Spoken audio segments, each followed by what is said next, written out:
नमस्कार, मैं हूं विपिन परमार और आप देख रहे हैं इंडिया न्यूज का फेसबुक लाइव। आखिर दिल्ली गैस चैम्बर में तब्दील क्यों होती जा रही है? आखिर दिल्ली के लोग सांस क्यों नहीं ले पा रहे?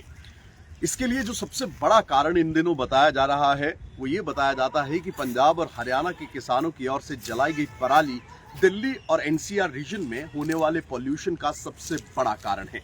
लेकिन इस बात में कितनी सच्चाई है, इसको लेकर विशेषज्ञों का कुछ अलग ही तर्क लगातार सुनने और देखने को मिल रहा है।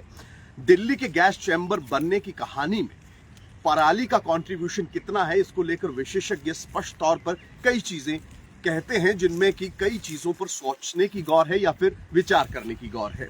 ऐसी परिस्थितियों में दिल्ली गैस चैम्बर में तब्दील होती जा रही है। न केवल दिल्ली बल्कि हरियाणा के जो आसपास के इलाके हैं वहां पर भी एक्यूआई लेवल यानी कि वायु की गुणवत्ता का जो इंडेक्स रहता है वो लगातार खराब हुआ है। लेकिन दिल्ली तमाम रिकॉर्ड्स को तोड़ते हुए दिल्ली के आनंद विहार इलाके में कल देर शाम 900 से ज्यादा एक्यूआई लेवल जो है वो देखने को मिला, यानी कि लोग सांस भी ले पाने में असमर्थ थे। लोग जो ऐसे एक्यूआई लेवल या वायु की गुणवत्ता को झेल रहे हैं या जिसमें सांस ले रहे हैं उसमें कई तरह की दिक्कतें आती हैं। हेल्थ एक्सपर्ट्स का कहना है कि आंखों में जलन होती है, सांस ले पाने में लोग जो है वो असमर्थ रहते हैं।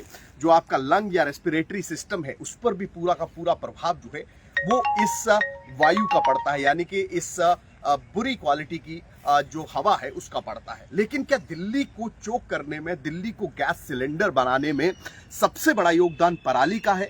जी नहीं। दिल्ली की अगर बात करें तो दिल्ली देश की राजधानी है, दिल्ली एक बड़ा शहर है, दिल्ली के आसपास एनसीआर के कई इलाके पड़ते हैं। ऐसे में दिल्ली में हजारों लाखों की संख्या में रोजाना वाहन जो हैं जो ट्रेवल करते हैं, पेट्रोल और डीजल पर चलते हैं, उससे भी पॉल्यूशन होता है। जो ट्रकर्स हैं उससे भी पॉल्यूशन होता है। इंडस्ट्रीज जो आसपास के इलाके में चलती हैं उससे भी पॉल्यूशन होता है। और साथ ही साथ जो कंस्ट्रक्शन साइट्स हैं, माइनिंग्स हैं, उनके चलते भी कई तरह का पॉल्यूशन जो है वो दिल्ली में देखने को मिलता है। लेकिन आखिरकार दिल्ली गैस चैम्बर बन क्यों गई? इससे पहले प्रदूषण क्यों नहीं हुआ करता था? इससे पहले जो वायु की गुणवत्ता है वो इतनी खराब क्यों नहीं हुआ करती थी? इसका भी विशेषज्ञ एक बड़ा कारण बता रहे हैं।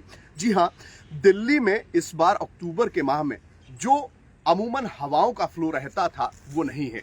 वाष्पीकरण की एक प्रक्रिया रहती है जिसे वेपोराइजेशन कहते हैं। वेपर जो है यानी कि जो अगर वेपोराइजेशन या वाष्प बनता है तो हवा जो है वो जो उसे महसूस या वो चलती हुई नहीं जो है महसूस की जा सकती, जो दिल्ली इस समय महसूस कर रही है। यानी कि एक वेपर का, एक वाष्प का जो है एक वातावरण वहां पर बना हुआ है, जिसके चलते जो पराली जलाने के भी इंसिडेंट्स हैं ये बाकी का जो पॉल्यूशन के कारण है उनके साथ मिक्स होकर वो धुआं वहीं का वहीं स्टॉक हो गया है या रुक गया है। ऐसी परिस्थितियों में दिल्ली के अगर वातावरण की बात करें, एटमॉस्फेयर की बात करें, तो अमूमन अक्टूबर के माह में बारिश भी हुआ करती थी, बारिश का दौर देखने को मिलता था सर्दी की शुरुआत में। लेकिन इस बार अक्टूबर के माह में बारिशों के जो आसार थे या बारिश थी वो नहीं हुई है, जिसके चलते ये वाष्पीकरण का जो प्रक्रिया है उसको तोड़ पाने में असमर्थ जो है वो वातावरण रहा है। यानी कि वो धुआं या वो पॉल्यूशन वहीं का वहीं स्टिक होकर रह गया है, रुक गया है। इसमें एक और बड़ा जो तथ्य जो विशेषज्ञ बताते हैं वो ये बताते हैं कि दिल्ली की रक्षा अरावली की पहाड़ियां करा करती थी।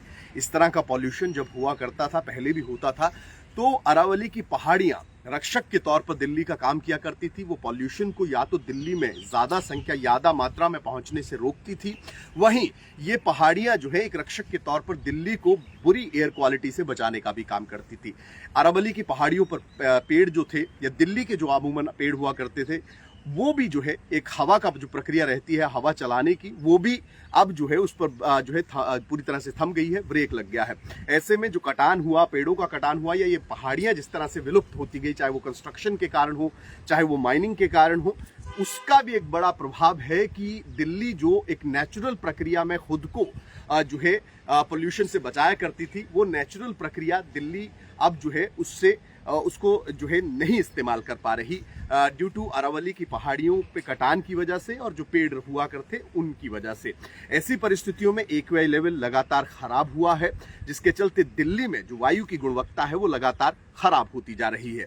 ऐसी परिस्थितियों में अब अगर बात करें दिल्ली के प्रदूषण की, तो कहीं ना कहीं ये जो नेचुरल कॉजेस थे जो कि जो पोल्यूशन को रोकने, दिल्ली में रुकने से रोका करते थे, वो जो सोर्सेज हैं वो कहीं ना कहीं विलुप्त हुए हैं।